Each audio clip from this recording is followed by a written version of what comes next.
रामायण द्वितीय अध्याय बालकांड।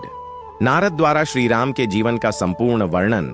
देवर्षि नारद ने जब महर्षि वाल्मीकि के प्रश्न का उत्तर देना आरंभ किया, तब उन्होंने केवल संक्षेप में नहीं, बल्कि श्री राम के संपूर्ण जीवन का सार सुनाया, जन्म से लेकर राज्याभिषेक तक। वे बोले, हे मुनिवर, जिस पुरुष की आप खोज कर रहे हैं वे इक्ष्वाकु वंश में उत्पन्न हुए हैं।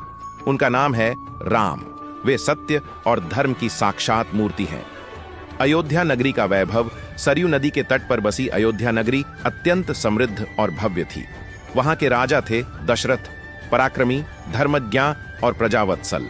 अयोध्या में ऊंचे ऊंचे महल, विशाल द्वार, सुगठित मार्ग और सुखी प्रजा निवास करती थी। लोग धर्मपरायण थे, सत्य बोलते थे और अपने कर्तव्यों का पालन करते थे। राज्य में न अपराध था, न अकाल, न अन्याय। किंतु दशरथ को एक चिंता थी। वे संतानहीन थे। उन्होंने गुरुजनों की सलाह से पुत्र कामेष्टि यज्ञ कराया। यज्ञ के फलस्वरूप उन्हें 4 पुत्र प्राप्त हुए, राम, भरत, लक्ष्मण और शत्रुघ्न।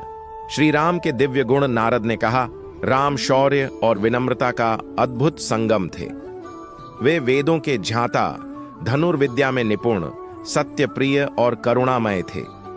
वे कभी असत्य नहीं बोलते थे और शत्रु के प्रति भी न्याय करते थे। उनका शरीर बलवान, नेत्र कमल के समान, वाणी मधुर और हृदय दयालु था। वे पिता के आज्ञाकारी, माता के भक्त और प्रजा के हितैषी थे।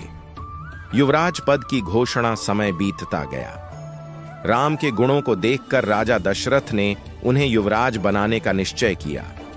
अयोध्या में उत्सव का वातावरण बन गया। नगर को सजाया गया, दीप जलाए गए और लोग आनंदित हुए।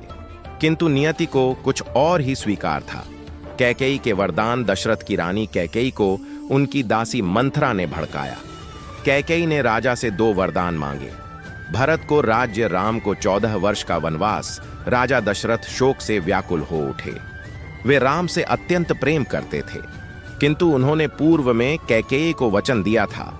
राम का वनगमन जब राम को यह ज्ञात हुआ, तो उन्होंने बिना किसी विरोध के वनवास स्वीकार कर लिया। वे बोले, पिता का वचन ही मेरा धर्म है। सीता और लक्ष्मण भी उनके साथ वन जाने को तैयार हो गए। अयोध्या की प्रजा विलाप करने लगी। राजा दशरथ राम वियोग में अत्यंत दुखी हुए। राम, सीता और लक्ष्मण वन को चले गए। यह केवल एक वनवास नहीं था, यह धर्म की परीक्षा थी। वन जीवन और राक्षस वध वन में राम ने अनेक ऋषियों की रक्षा की। उन्होंने राक्षसों का संहार किया और धर्म की स्थापना की। इसी दौरान लंका के राजा रावण की बहन शूर्पणखा ने राम को देखा। अपमानित होकर उसने अपने भाई रावण को उकसाया। रावण ने छलपूर्वक सीता का हरण कर लिया। सीता की खोज और मित्रता। सीता की खोज में राम की भेंट वानर राज सुग्रीव से हुई। उन्होंने मित्रता की और वानर सेना की सहायता से सीता की खोज आरंभ की। महावीर हनुमान लंका पहुंचे, सीता को अशोक वाटिका में देखा और राम का संदेश दिया। लंका युद्ध और रावण वध समुद्र पर सेतु बनाकर राम की सेना लंका पहुंची। भीषण युद्ध हुआ। अंततः राम ने रावण का वध किया और धर्म की विजय हुई। अयोध्या वापसी और राज्याभिषेक 14 वर्ष पूर्ण होने पर राम अयोध्या लौटे। भरत ने राज्य सुरक्षित रखा था। राम का भव्य राज्याभिषेक हुआ। उनका शासन राम राज्य के नाम से प्रसिद्ध हुआ, जहां धर्म, न्याय और सुख का राज्य था। अध्याय का सार द्वितीय अध्याय में नारद संक्षेप में श्री राम के संपूर्ण जीवन की कथा सुनाते हैं। यह अध्याय पूरे रामायण की रूपरेखा प्रस्तुत करता है। जन्म, वनवास, सीता हरण, रावण वध और राज्याभिषेक। यही वह आधार है जिस पर आगे पूरी राम कथा विस्तार से वर्णित होती है।